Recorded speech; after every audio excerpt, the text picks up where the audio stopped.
In today's video, we're going to be running through every single position and picking out my favourite transfer targets ahead of Matchday 8, the final group game for UCL for the 24-25 season.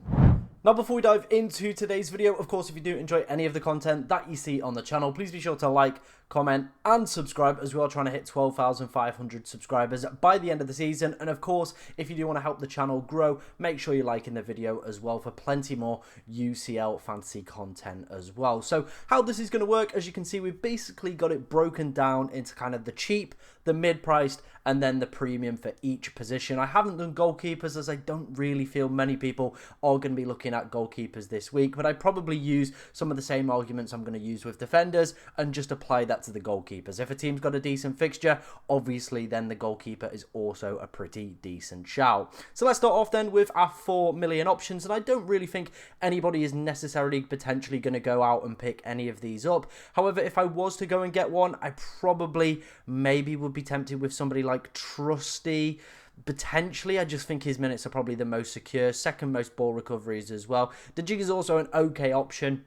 Young boys have been absolutely dreadful and have only managed to score 3 goals this campaign. I think you probably would only go for one of these if it is, of course, elevating another move. And obviously the beauty of this week is that we are going to be able to see every team selection before we do lock in our teams as well. So there isn't really, I would say, any need for probably anybody to be looking in this kind of bargain bin unless you are trying to bring into a premium to your starting 11, because again, the bench is going to be pretty much relevant with everybody playing as well. So unless it's maybe just a downgrade, a more premium defender that has a difficult fixture that allows you to go and get an attacker, probably wouldn't be recommending any of these guys. In terms of the mid bracket, I do feel there are definitely some more interesting options here. Kivior as well, with Arsenal pretty much through. I probably think that could be a decent fixture for him at 4.2 million. Same with Tyrone Mings as well, still a lot on the line for Aston Villa. Great fixture at home against Celtic. Anton as well also fits into that bracket. Dortmund are probably going to be going full strength at this point. They still need to go and pick up a result with Shakhtar as well. Orban and Pacheco are my favourite 2 picks out of the bunch though here. As you can see, their ball recovery numbers by and large are absolutely phenomenal. Of course, Pacheco is the kind of outlier here, to be honest, with those absolutely insane ball recovery numbers all the way up to 65. Nobody kind of within this price bracket though in terms of the underlying data, as you can see, or any sort of goal involvement. It is going to be more a ball recovery based pick, and I do feel like Pacheco is probably going to be the pick. However, if you are in the market for a defender this week, I do think a lot of the premiums do scream out and offer great options. I think Upamecano and Kim are great options for Bayern Munich this week. A home fixture against Bratislava, you would imagine, probably plus 50% probability of a clean sheet from the bookmakers. As you can see as well, both of them with pretty decent ball recovery, similar-ish expected goal involvement. Upamecano's is slightly higher as well. One of the standout picks from last season, of course, was Schlotterbeck, and I do think, you can see that difference between him and Anton. So if you do have the extra money, I probably would say it's worth it, just because of his ball recovering ability. Was one of the top players in last season's game for that metric, and obviously putting up pretty decent numbers as well this season so far. For a Dortmund side, they would say have had kind of a mixed campaign so far, sat 14th in the table. Obviously, still a lot to play for with the final game going. Hernandez, again, I've owned him for quite a few weeks. I've not been overly impressed. You know what I mean? His attacking data here, compared to some of the other players around this price point, just isn't kind of electric enough for me to consider him. Like, I have him in my team purely down to the fixtures, but if I was to pick a defender now, I don't think I probably would go for him. I'd probably be looking at a Hakimi, a Frimpong, or a Grimaldo. Of course, though, Leverkusen are in a pretty advantageous position. They still probably need to go and, put in a result, but you would imagine there might be a little bit of rotation. However, though, we are still going to be able to see all the lineups. And picking between Frimpong and Grimaldo, I think the option is pretty clear. If you've got that extra money available, I do believe Grimaldo is the better pick out of the two. As you can see, absolutely dwarfing his ball recovery numbers and his expected goal involvement per 90 as well. Hakimi, also a really, really good pickup. I think him or Pacheco could be very, very decent shouts. I've had Hakimi earlier this season. He is one of the heartbeats of every attack that PSG get, and as you can see, has actually been underperforming on his data as well, so there's definitely more to come from him. Decent ball recovery numbers as well. Jonathan Tah, I think if you're going to pick a Leverkusen player, it is probably going to be Frimpong or Grimaldo this week for me personally. Those were the defenders. Let's move on then to our midfielders. Starting off first with the cheap price bracket. Again, there's a few interesting picks in here. I think, Morgan Rogers, we know what he can deliver in terms of the Premier League. However, his UCL numbers, as you can see here, have actually been pretty disappointing, to be honest. Yeah, especially when you could get yourself a Gittins with a better fixture for me on paper, with better underlying data, even more ball recoveries as well, better goal involvement per 90. Everything to me there screams, if I can find that extra 0.3 million, I would rather have Gittins. And I do think, he could be a really, really good shout to go for this game week. Neves as well, the decent ball recoveries, the okay-ish underlying data. Probably, I would say, if I had to pick between him and Gittins, probably would lean more towards Gittins. Reinders and Baumgartner are very interesting picks for this week as well, both with pretty great fixtures. I think Leverkusen as a whole could be a team that you potentially maybe want to look at. Obviously, I know that they've crashed out of the tournament pretty early and were one of the first sides, I think, to crash out of the tournament. So not been a great campaign for them. However, you do win extra prize money. I think it's around $1.5 million for winning extra games in the Champions League. So I think they'll be looking to end it on a strong finish. And I think Baumgartner and maybe some of the defenders we did cover in the last section could be a potential decent option at 5.8 million. However, I probably would prefer Reinders or Gittins over him. But if you're looking for a big differential shout, he's going to be the one for me. Let's move on then into the mid-priced midfielders. And here we have a lot, and I mean it, a lot of quality. A lot of top quality picks that we potentially could go for. Of course, I like Michael Elise. I think he's an absolutely stupendous shout if you wanted to go for him. Has had a really, really decent UCL campaign and has a pretty decent season out in Germany as well. As you can see, his underlying data numbers are pretty decent across the board. Llorente's are extremely high because he's obviously not played a lot of minutes across this campaign. And as you can see, has been massively overperforming on his data, but a decent fixture for Atletico Madrid. But again, with their league position, they might potentially be rotating as well. With them in 5th, probably only need a point to get themselves through to the next round. Maybe probably not a team really to look at. They'll probably rotate. But again, we are going to have that privilege of seeing the lineups. Barcola, again, fits into that bracket. We saw that Hakimi, the fixture's really, really good this week for PSG, of course. They're still in, need to pick up probably another point or two. That is one of the interesting things with this Stuttgart game.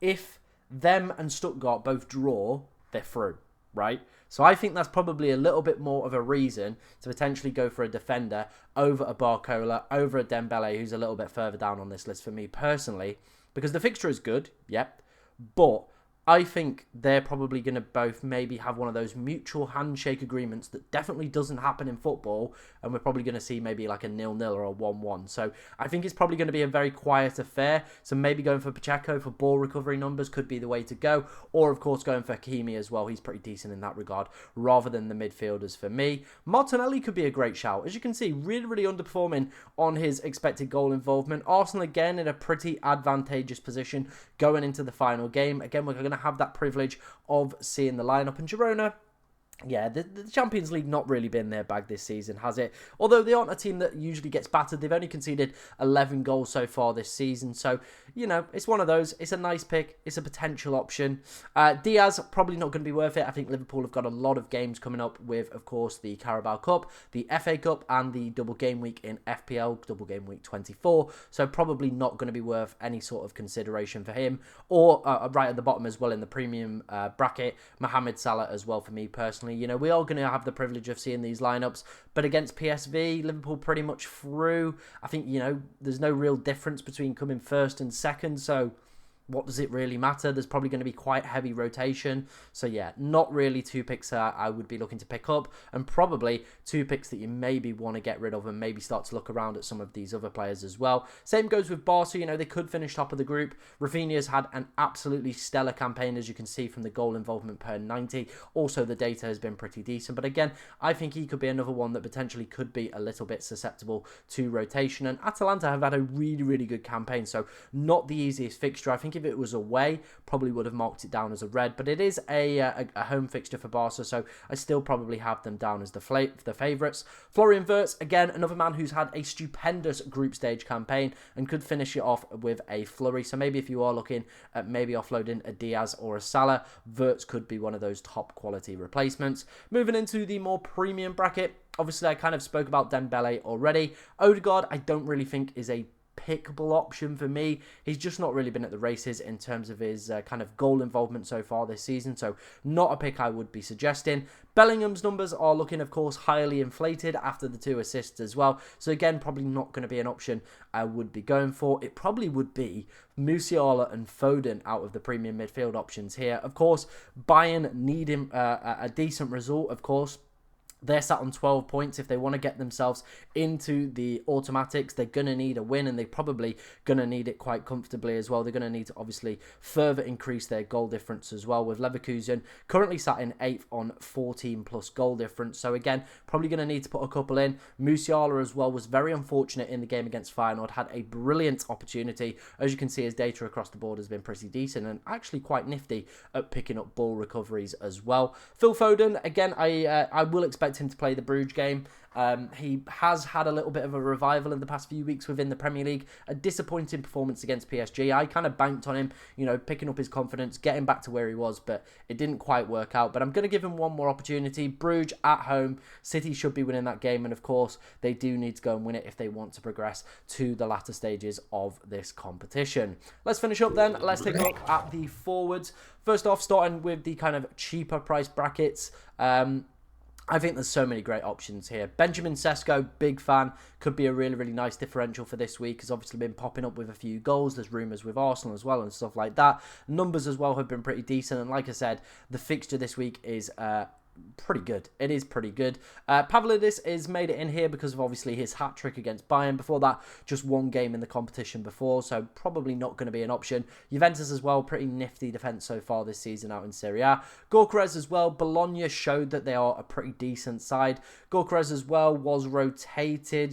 Sporting still probably need a point just to get themselves through. Actually, where are they in the table? I'm just looking. They probably actually need a win to get themselves through. And if they are going to have that, probably Gyökeres is going to be involved. But I think the more exciting picks are going to be Sesko and the next two men we're going to talk about. Guirassy, who I'm eyeing up for my team. As you can see, the data is absolutely incredible. Dortmund need a win to get themselves into the automatic progression stages. His data is absolutely incredible on penalties. New manager bounce as well with Nuri Sahin leaving the club. So I think there's a lot going for him. Same goes with Julian Alvarez as well. Him and Griezmann could be really, really good picks. Both of them have had pretty okay-ish seasons as well. I think Alvarez is starting to come more to the forefront within this side as well over the past few match days as well. So could be potentially decent options. In terms of your premium brackets, Leal's there, but I probably would prefer Guirassy or Sesko over him. And then we move into the kind of the big boys, right? We've got Kane, Mbappe, and Haaland. Obviously, Vinny Jr. is suspended, so I've got him in my team. He's going to be, of course, one of the players that I'm going to be looking to extradite from the side. Kane would be my top pick, right? Kane has had a pretty steady tournament. Penalties, doing really, really well in the Bundesliga. Good underlying data as well on penalties against the side they need to go and win, and probably win quite comfortably in Bratislava, who this tournament have been pretty woeful defensively. Let me have a quick look at the table. How many they conceded? 24 goals. 24 goals. I think that's the worst in the competition. It is the worst in the competition. So that bodes extremely well for Harry Kane. So, of course, if you've not got yourself 3 Bayern Munich players, you are looking to maybe add to Musiala or Elise. I think if you've got Vinny, Kane is probably going to be one of the top picks as well. Could be a really, really good captaincy shout as well. So I like that one. Mbappe's in there because obviously, Real Madrid, the stature of the club. I know they're playing Brest, which is a difficult fixture. They can still get themselves into the automatics, and I think that is where they would want to be. But of course, with no Vinny, I do feel like they'll probably drop off a little bit. And if I was to pick right now between Kane and Mbappe, probably still would be going Kane. Same with Erling Haaland. Absolutely huge game for Manchester City. However, this season, he's just not been at the same robotic levels, of course, we've seen from him in previous campaigns.